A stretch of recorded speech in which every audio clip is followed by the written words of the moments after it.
시편 139편 1절부터 12절까지 읽겠습니다. 주님께서 나를 사사치 살펴보셨으니 나를 환히 알고 계십니다. 내가 앉아 있거나 서 있거나 주님께서는 다 아십니다. 멀리서 내 생각을 다 알고 계십니다. 내가 길을 가거나 누워 있거나 주님께서는 다 살피고 계시니 내 모든 행실을 다 알고 계십니다. 내가 혀를 놀려 아무 말 하지 않아도 주님께서는 내가 하려는 말을 이미 다 알고 계십니다. 주님께서 나의 앞뒤를 두루 감싸주시고 내게 주님의 손을 얹어주셨습니다. 이 깨달음이 내게는 너무 놀랍고 너무 높아서 내가 감히 청량할 수조차 없습니다. 내가 주님의 영을 피해서 어디로 가며 주님의 얼굴을 피해서 어디로 도망치겠습니까? 내가 하늘로 올라가더라도 주님께서는 거기에 계시고 서울에다 자리를 펴더라도 주님은 거기에도 계십니다. 내가 저 동력 너머로 날아가거나 바다 끝 서쪽으로 가서 거기에 머무를지라도 주님께서는 주님의 손이 나를 인도하여 주시고 거기에서도 주님의 손이 나를 인도하여 주시고 주님의 오른손이 나를 힘있게 붙들어 주십니다. 내가 말하기를 어둠이 와락 나에게 달려들어서 나를 비추던 빛이 밤처럼 되어라 해도 주님 앞에서는 어둠도 어둠이 아니며 밤도 대낮처럼 밝으니 주님 앞에서는 어둠과 빛이 다 같습니다. 아멘. 하나님은 어떤 분이십니까? 1절부터 4절에 하나님은 다 아십니다. 1절에 하나님은 나를 사사시 살펴보십니다. 나를 환히아십니다. 3절에 내 모든 행실을 다 아십니다. 2절에 앉는 것과 서는 것도 아십니다. 3절에 길을 가는 것, 누워 있는 것을 아십니다. 무슨 일을 하는지 알고 계십니다. 다른 사람은 몰라도 하나님은 아십니다. 사람이 남이 보지 않는 곳에서 은밀하게 해야 할 일이 있습니다. 그게 예의입니다. 사생활이 있습니다. 보기 흉한 모습은 남에게 감추는 것입니다.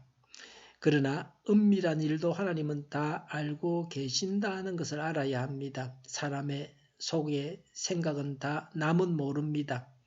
생각은 자기 혼자만 알고 있습니다. 그러나 하나님은 나의 생각을 다 아십니다.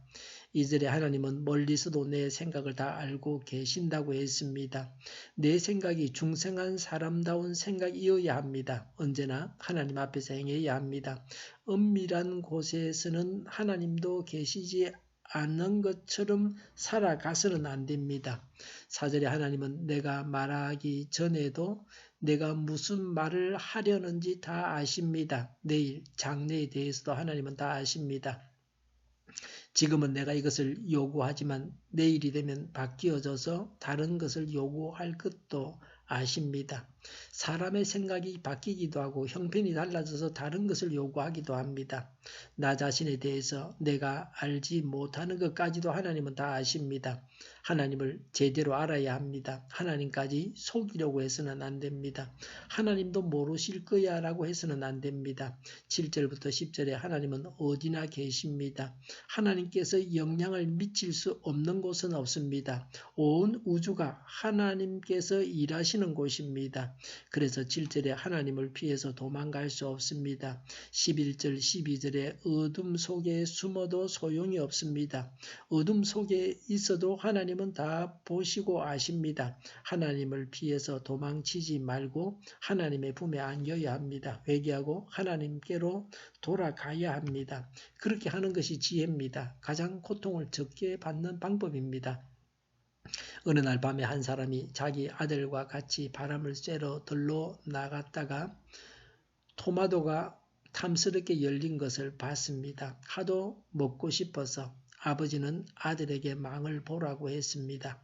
자기는 밭으로 들어가서 토마토를 따려고 하는데 갑자기 아들이 소리를 쳤습니다. 아버지 누가 봐요. 깜짝 놀란 그가 밭에서 나와 보니까 아무도 없었습니다.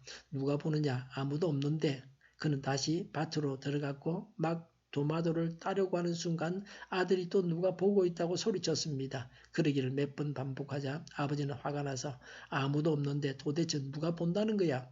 너 아버지를 놀리는 거냐? 하고 말했습니다. 그러자 아들은 천진스럽게 말했습니다. 아버지, 하나님께서 보고 계세요. 이 아들과 같이 우리의 모든 말과 행위는 우리를 감찰하시며 익히 알고 계시는 하나님을 항상 의식하고 경건합니까? 10절에 하나님은 나를 인도하십니다. 하나님 안에서 나의 모든 것을 내어놓고 하나님의 인도를 구해야 합니다. 하나님의 인도를 따라서 살아가야 합니다.